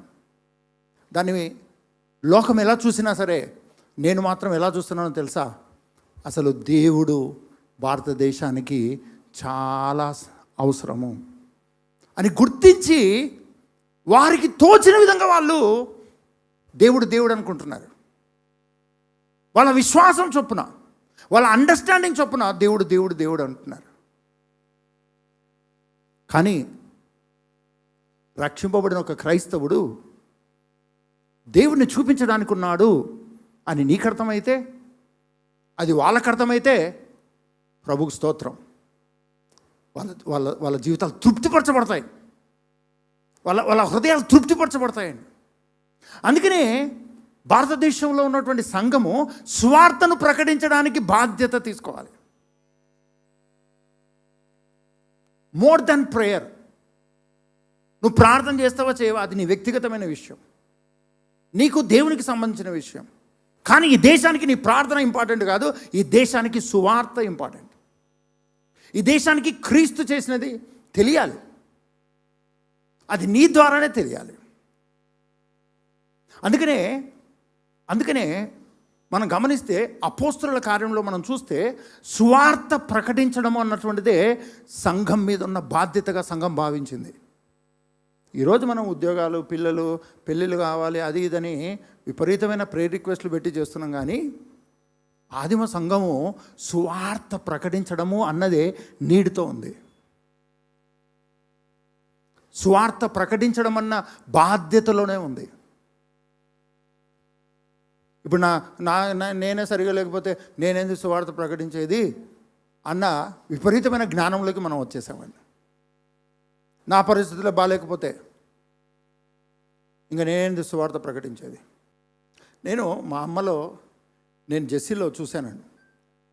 మా అమ్మ తన శరీరం అనారోగ్యంగా ఉన్నా రోజుకు ఒక్కసారైనా ఒకరికన్నా సువార్త ప్రకటించాలి. ఇంట్లో భర్త తిట్టినా, ఇంట్లో అత్త తిట్టినా, ఇంట్లో వాళ్ళ ప్రవర్తన తన పట్ల ఎట్లున్నా అవన్నీ డోంట్ కేర్. ఆమెకంతా కేర్ అంతా ఏంటంటే కేవలము ఈరోజు ఒక్కరికైనా సువార్త చెప్పాలి. ఒకవైపు తన శరీరము చాలా భయంకరమైనటువంటి పరిస్థితిలో ఉంది. కానీ ప్రభా నన్ను స్వస్థపరచని ఈరోజు కన్నీరు గార్చి ప్రార్థన చేయడం నేను చూడలేదు. కానీ కన్నీరు గార్చి ఈరోజు ఎవరికైనా సువార్త చెప్పకపోతే నేను ఈరోజు బ్రతుకున్నట్టు కాదు అన్నట్టుగా భావించేది. జెస్సీ వాళ్ళ నాన్న తనను ఐఏఎస్ చేయాలని హైదరాబాద్లో పెట్టి ఐఏఎస్ కలెక్టర్ చేయాలని చెప్పేసి అనుకుంటే తను కలెక్టర్ అయ్యేదానికంటే ఎక్కువగా దేవుని పిలుపును బట్టి తల్లిదండ్రులు పంపిస్తున్నటువంటి డబ్బు, నేను ఇప్పుడు కలెక్టర్గా అవ్వడము అన్నది కాదు, దేవుడు నా పట్ల కలిగిన ప్లాన్ వేరే ఉంది కాబట్టి వాళ్ళ దగ్గర నుంచి నేను డబ్బులు తెప్పించుకుంటే నేను వాళ్ళ చిత్తం నెరవేర్చాల్సి వస్తుందని వాళ్ళ చిత్తం నెరవేర్చడం మానేసి, వాళ్ళ దగ్గర నుంచి డబ్బులు తీసుకోవడం మానేసి 2000కి 3000కి జాబ్ చేస్తూ నడుస్తూ సువార్త చెప్పడం. తన భవిష్యత్తు ఎట్లుంటుందో తెలియదు, పెళ్ళి అవుతుందో లేదో తెలియదు. అసలు ఇటువంటి పరిస్థితుల్లో ఇవన్నీ పక్కన పెట్టి సువార్త ప్రకటించడం అన్నది మాత్రమే నా జీవిత లక్ష్యం. జైల్ మినిస్ట్రీ అని, పర్సన్ టు పర్సన్ ఎవాంజలిజం అని, తను ఎలా రక్షింపబడిందో యవనస్తుల కుడికిలోకి వెళ్ళి సువార్త చెప్పడం. ఇంకా భవిష్యత్తులో ఏమవుతుందో తెలీదు. ఎందుకు నేను ఈ మాట చెప్తున్నానంటే మన గోల్ పక్కన పెట్టేశాం. క్రీస్తు అన్నది మన దేశానికి ఎంత అవసరమో, క్రీస్తు అన్న జీవితము మన బంధువులకు ఎంత అవసరమో, క్రీస్తు అన్న జీవితము మన ఇంట్లో వాళ్ళకి ఎంత అవసరమో అన్న విషయాన్ని మనం మర్చిపోయామండి. ఎంతసేపు ఉన్నా బ్రేక్ త్రూ, అందుకని చాలా బ్రేక్ అయిపోతామండి. మనం చాలా బ్రేక్ అయిపోవడానికి కారణం ఏంటంటే break through, prayer for break through. నువ్వు సువార్త ప్రకటించడంలో గోడలను బద్దలు కొట్టుకొని ముందుకెళ్ళడానికి నువ్వు సిద్ధంగా ఉండాలండి, సిద్ధంగా ఉండాలి. అదే నీకు ఆరోగ్యంగా ఉండాలి, అదే నీకు ఊపిరిగా ఉండాలి, అదే నీకు డబ్బుగా ఉండాలి, అదే నీకు. ఇది చాలా చాలా చాలా విలువైనది, చాలా విలువైనది. అట్లని కుటుంబాలను నిర్లక్ష్యం చేయొద్దు. ఎందుకంటే దేవుడు ఇచ్చిన కుటుంబం అండి, కుటుంబ జీవితము ఎంత ఇంపార్టెంటో కుటుంబాలను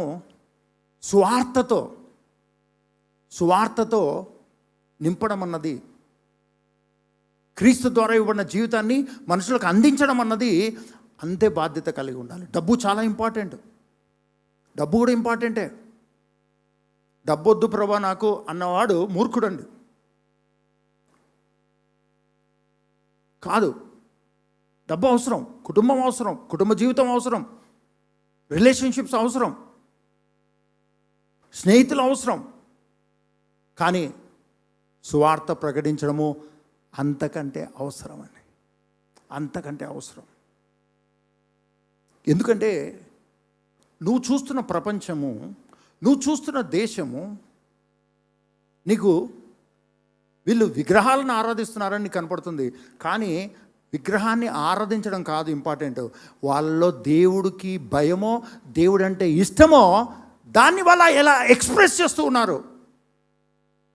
కానీ ఇదే దేశంలో పుట్టిన నీకు సజీవుడైన దేవుడు నీకు తెలిసిపోయాడు, మరణించి తిరిగి లేచిన దేవుడు నీకు తెలిసిపోయాడు, తన స్వరక్తము చేత వెలపెట్టుకున్న దేవుడు నీకు అర్థమైపోయాడు. అర్థం కానీ వ్యర్థమైపోతున్న జీవితాలు, వాటి గురించి బాధ్యత మనము తీసుకోవాలండి. ఒకటి, నువ్వు రియలైజ్ అవ్వు, నీకు దైవికమైన జీవితం ఇవ్వబడింది. 2, ఈ భూమి మీద నువ్వే దేవుణ్ణి చూపించగలవు. దేవుడు అంటే ఇలా అని చూపించగలిగిన జీవితము నీదే. అంత మాత్రమే కాదు, నీ పరిస్థితులకు అపవాది కూడా నువ్వు దేవునిలాగా నిలబడగలిగిన వ్యక్తివి. ప్రభా మేము నశించిపోతున్నాము అన్న శిష్యులో ఉన్న వ్యక్తివి కాదు నువ్వు. ఆయన నిద్ర లేచి గాలిని, నీటి పొంగును గద్దించాడు కదా, అక్కడ ఉంది నీ జీవితం. ఆ గాలికి, నీటి పొంగుకు భయపడిన శిష్యరికంలో నీ జీవితం లేదు ఇప్పుడు. నీ జీవితము ఆ గాలిని, నీటి పొంగును గద్దించి మిక్కిలి నిమ్మలమైనట్టు చేసినటువంటి క్రీస్తులోకి నువ్వు బాప్తీసం పొంది క్రీస్తును నువ్వు ధరించుకొని ఉన్నావు. కొన్ని రోజులు భయపడతావు, కృంగిపోతావు, నలిగిపోతావు. కానీ ప్రభువు స్తోత్రం, ఒక రోజుకి ఆయన తన ఆత్మ ద్వారా నిన్ను ఆయనలాగా మార్చుకుంటాడు. పౌలు భక్తుడు కొరింథీయులకు రాసిన 2వ పత్రిక 3వ అధ్యాయము 18వ వచనం. మనమందరమును ముసుగులేని ముఖముతో ప్రభువు యొక్క మహిమను అద్దము వలె ప్రతిఫలింపచేయుచు, మనందరమును ముసుగులేని ముఖంతో. ముసుగులేని అంటే అర్థం ఏంటి? ముఖం ఉంది, కానీ ఆ ముఖం ఎవరిదో కనపడట్లేదు. మనందరం ముసుగులేని ముఖముతో అని బైబిల్ గ్రంథం చెప్తున్నాడు. పౌలు భక్తుడు కొరింథీలో ఉన్నటువంటి దేవుని సంఘానికి రాస్తున్నాడు, మనందరం ముసుగులేని ముఖముతో అంటున్నాడు. మోషే అయితే ముసుగేసుకున్నాడు అండి, కనపడకుండా మొహం. కానీ నీ క్రైస్తవ జీవితంలో ఈరోజు ముసుగేసుకోకూడదు. ఎందుకో తెలుసా?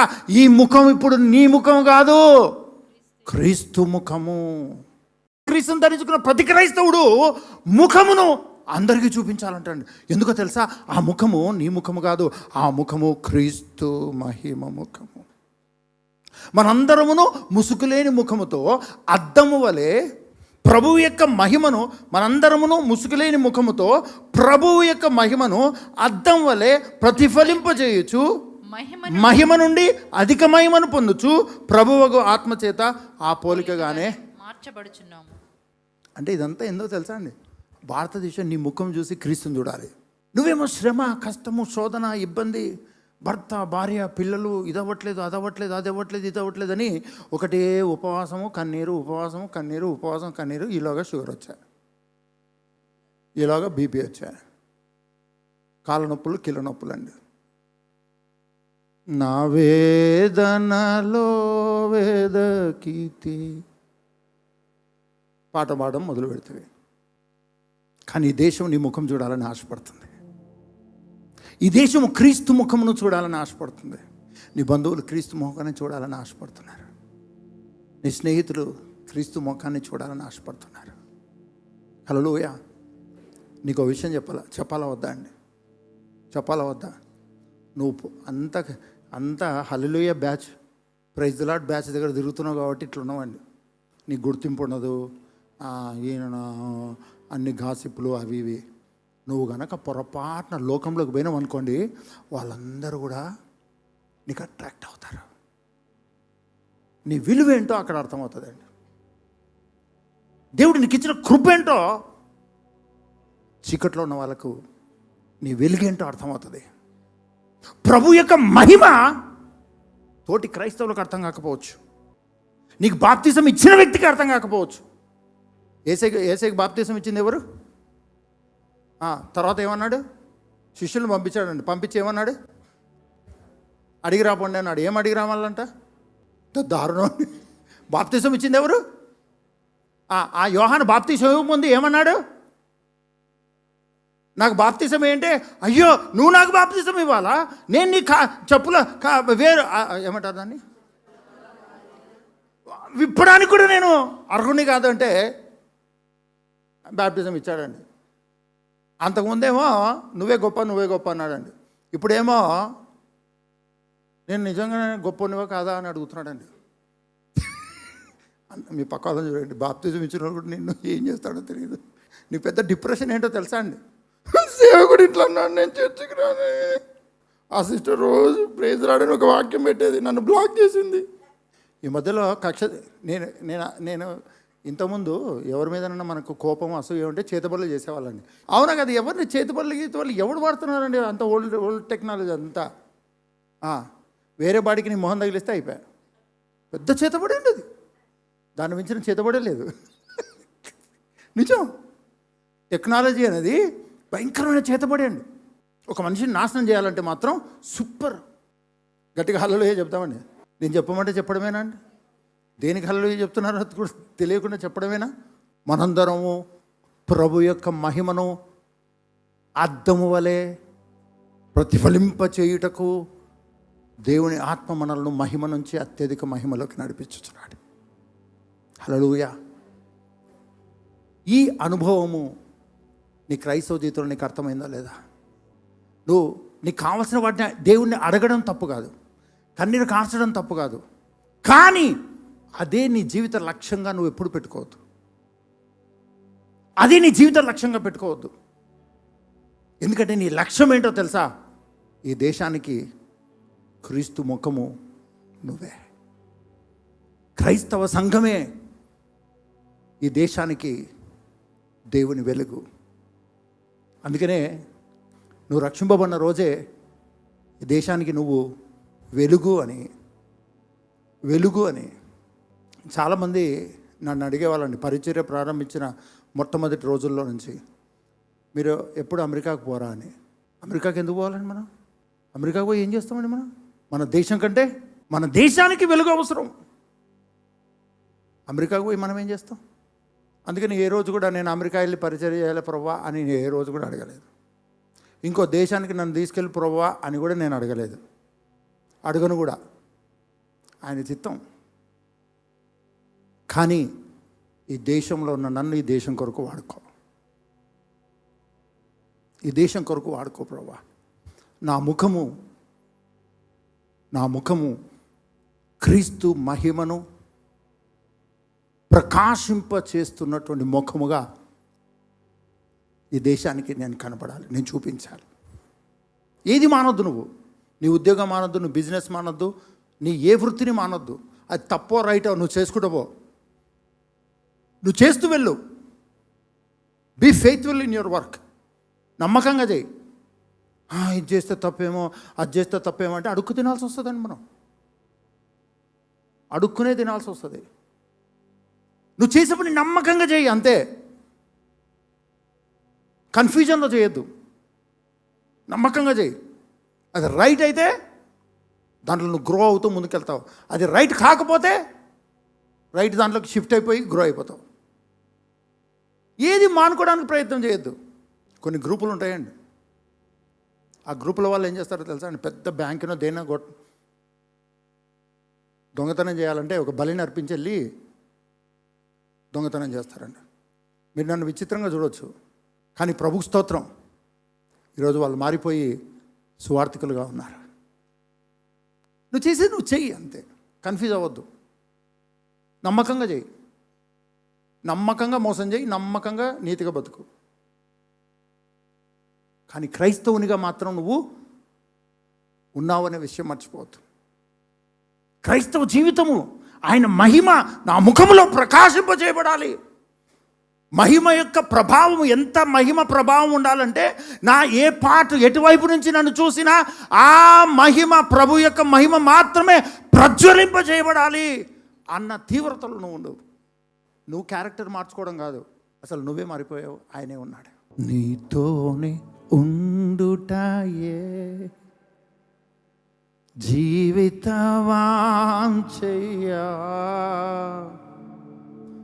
నీ చిత్తం నెరవేర్చుటయే నా హృదయ తపనయ్యా. నీతోనే ఉండుటయే నా జీవితవాంఛయ్యా, నీ చిత్తం నెరవేర్చుటయే నా హృదయ. యేసయ్యా యేసయ్యా యేసయ్యా యేసయ్యా, పడదాం అందరం. యేసయ్యా యేసయ్యా యేసయ్యా యేసయ్యా. ఈ ఉదయకాల దేవుడు ప్రభు నీతో మాట్లాడినట్టుగా నీకు అర్థమవుతాయి. క్రీస్తుగా ఈ భూమి మీద నువ్వు జీవించడం అన్నది దేవుని చిత్తము. ఈ ఒక్క దేవుని చిత్తములో నువ్వు జీవించడం నేర్చుకో.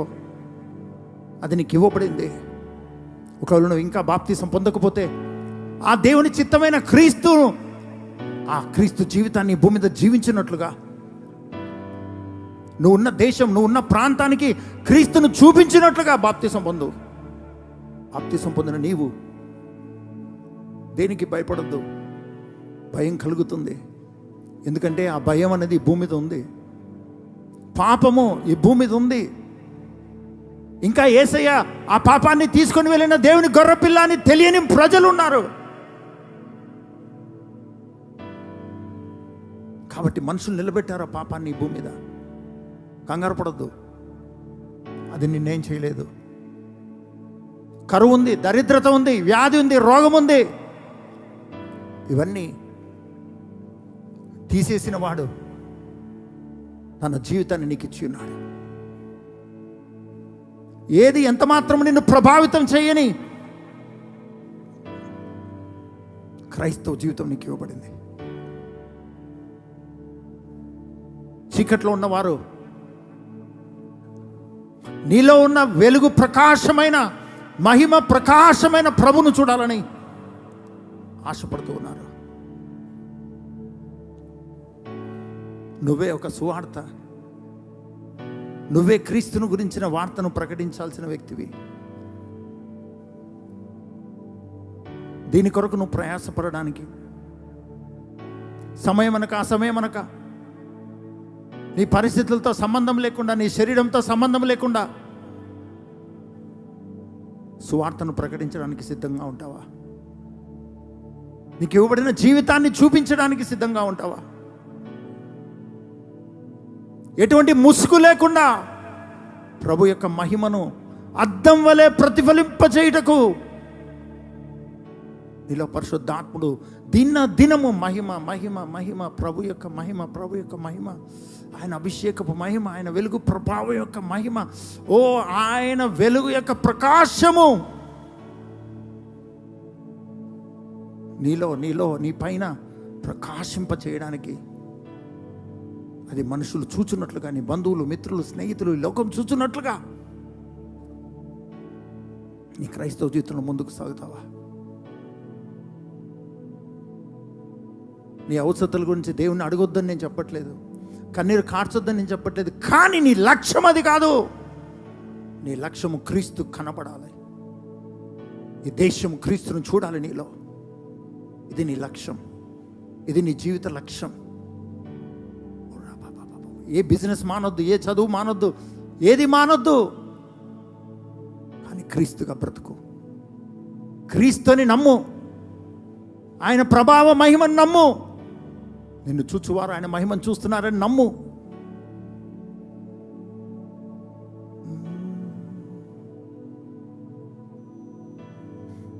సన్నిధి సన్నిధి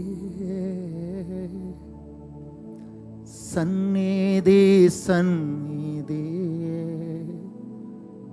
నాశయంత నీ సన్నిధి నా సామర్థ్యము, నీ సన్నిధి నాకున్నది, నే చూస్తున్నది వాటిలో నీ సన్నిధి నాకున్నది, నే చూస్తున్నది వాటిలో స్థిరమైనది, దీనులైన వారిని రాజుల ముందు నిలబెట్టునది నీ సన్నిధియే. దీనులైన వారిని రాజుల ఎదుట నిలబెట్టునది నీ సన్నిధియే.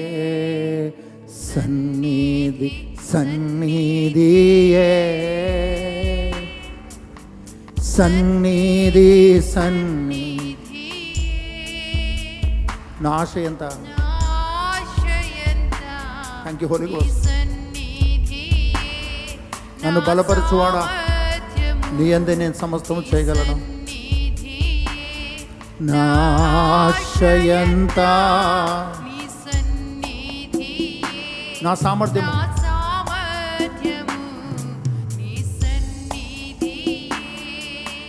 నిన్ను విడచి పారిపోయినా, నా వెంటొచ్చి నన్ను హత్తుకొంటివే. నిన్ను విడచి పారిపోయినా, నా వెంటొచ్చి నన్ను హత్తుకొంటివే. పోవు మార్గము బహుదూరమే, నీ సన్నిధి నాలో బలమాయనే.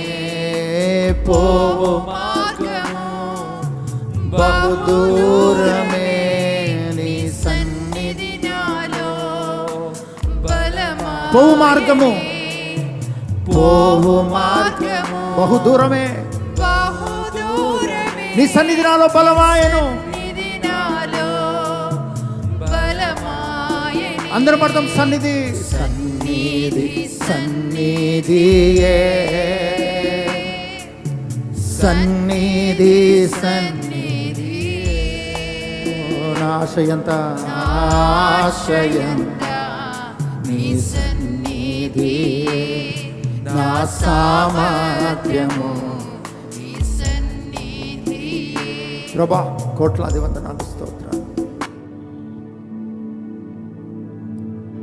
ఎవరి హృదయాలైతే ఈరోజు ప్రభువు మాట్లాడిన మాటలకు స్పందిస్తుందో, ప్రభా నా ముందర ఏమున్నా, నా చుట్టూ ఏం జరుగుతున్నా, నా శరీరానికి ఏమైనా, వేటి గుండా నేను వెళ్తున్నా, వీటి అన్నిటికంటే మించినది ఈ పరిస్థితుల్లో మీ చిత్తం ఏంటి అని వెతుకుతున్నా దానికంటే ఆల్రెడీ మీ చిత్తానుసారంగా మీ కుమారుడైన క్రీస్తులోకి నేను బాప్తీసం పొంది ఉన్నాను. ఇది మీ చిత్తం. మీ కుమారుణ్ణయ్యాను, వారసున్నయ్యాను. మీ మహిమ ప్రకాశం అన్న దాన్ని నా లోపల నా బయట ప్రకాశింప చేయబడుతున్నాను. ఇది నీ చిత్తం, ఇందులో నేను కొనసాగాలి. ఈ దేశానికి చూపించాలి, నా దేశ ప్రజలకు నేను చూపించాలి, నా బంధువులు, మిత్రులకు, స్నేహితులకు నేను క్రీస్తుని చూపించాలి. అదే సువార్త. నా ప్రజలకు క్రీస్తు అవసరం. ఆయన రక్తం, ఆయన గాయాలు, ఆయన మరణ పునరుద్ధానము నా దేశానికి అవసరం, నా బంధువులకు అవసరం, అనుదినం నేను కలిసే మనుషులకు అవసరం. దాని కొరకు నన్ను నేను ప్రతిష్ఠించుకొంచున్నాను.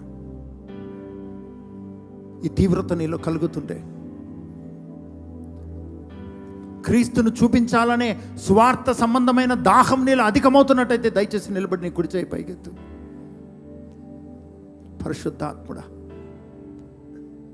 దినము మహిమ నుంచి అత్యధిక మహిమలోకి క్రీస్తుగా నేను కనబడుటకు నన్ను సంపూర్ణంగా రూపాంతరపరచు. ఎక్కడ నేను కాదు, క్రీస్తు కనబడాలి. నోరు తెరిచి మాట్లాడు, నోరు తెరిచి మాట్లాడు. క్రీస్తే కనబడాలి, ఎక్కడ నేను కనబడకూడదు. క్రీస్తు క్రీస్తు క్రీస్తు క్రీస్తు అభిషక్తుడు, మహిమ ప్రభావము. నన్ను చూచువారు క్రీస్తుని చూచున్నట్లుగా నన్ను రూపాంతరపరచు. మీ ఆత్మ ద్వారా రూపాంతరపరచు. దినదినము మహిమ నుంచి అత్యధిక మహిమలోకి, క్రీస్తు స్వారూప్యంలోకి నేను మార్చబడాలి. ఆలోచన విధానంలో, తలంపుల్లో, మాటల్లో, జీవన విధానంలో, హృదయ స్థితిలో ఎక్కడెక్కడ నేను ఇంకా ఉన్నట్టుగా జీవిస్తున్నానో అక్కడంతా క్రీస్తు జీవించాలి, క్రీస్తు జీవించాలి, క్రీస్తు జీవించాలి. నోరు తెరిచి మాట్లాడు, నోరు తెరిచి మాట్లాడు, నోరు తెరిచి మాట్లాడు.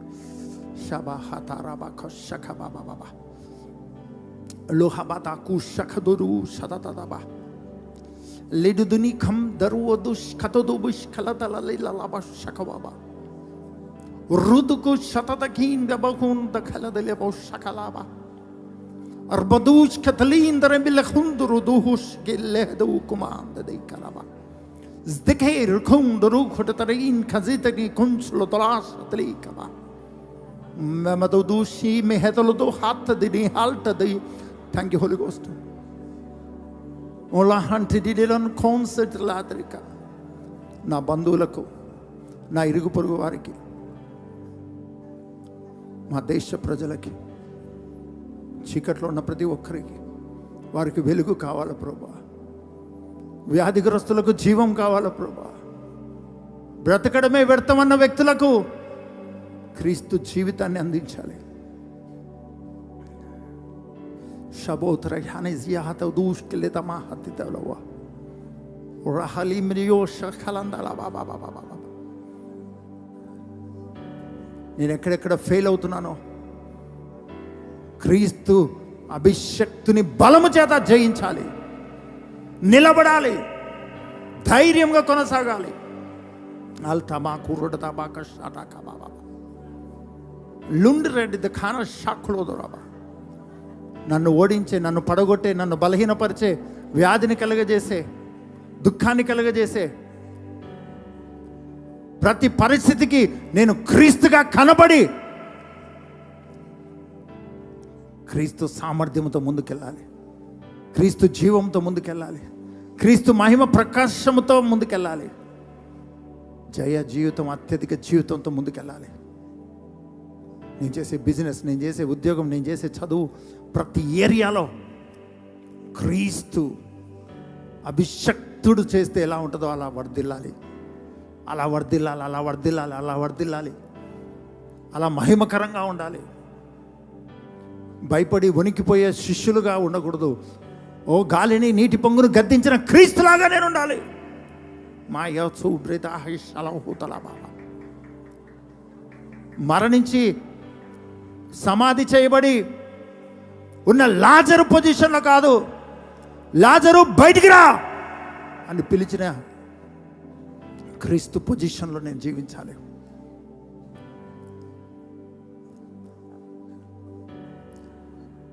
ద్రాక్షరసం అయిపోయిన కుటుంబ జీవితం కలిగినటువంటి చోట విధంగా కాదు, నీటిని ద్రాక్షరసంగా మార్చిన క్రీస్తు జీవితాన్ని నేను జీవించాలి. అది నా వ్యక్తిగతమైన, కుటుంబమైన, ఇతరుల జీవితాలనైనా క్రీస్తు అభిషక్తుడే పరిపాలన కొనసాగించును గాక. ప్రభా తండ్రి, ఏ మాటలు మీరు నాలో పెట్టారో నేను మాట్లాడి ఉన్నాను. ఇవి మీ మాటలు. అద్భుతాలు, సూచక్రియలు, మహత్కార్యాల ద్వారా మీ వాక్యాన్ని స్థిరపరచండి, వర్ధిల్లింప చేయండి. ఈ వాక్యము పదే పదే పదే పదే వారి తలంపుల్లో, ఆలోచనలో, హృదయంతరంగాల్లో ప్రభావితం చేయునుగాక, ఉజ్జీవింప చేయునుగాక, లేవనెత్తునుగాక, ఆదరించునుగాక, ధైర్యపరచునుగాక. అభిషక్తుని యొక్క బలముతో శక్తిగా ముందుకు సాగుదురుగాక. ప్రతి ఒక్కరిని మీ కృప కలిగిన హస్తాలకు అప్పగిస్తాం. ఎత్తబడిన వాక్యం 100 ఫలింపచేయమని ఇక్కడ చేరి నిర్ణయం తీసుకున్నవారు, లైవ్లో జాయిన్ అయ్యి నిర్ణయం తీసుకున్న ప్రతి ఒక్కరిని మీ కృప కలిగిన హస్తాలకు అప్పగిస్తాం. వారు గృహంలో ఉన్న, నడుస్తున్నా, పడుకున్నా, ప్రయాణంలో ఉన్న, ఎక్కడున్నా మీ అభిషేక ప్రభావంతో కమ్ముకొని బలపరిచి నడిపించమని మీ చేతులకు ప్రతి ఒక్కరిని అప్పగిస్తూ యేసు పరిశుద్ధ నామం నడుచున్నాం తండ్రి. ఆమేన్.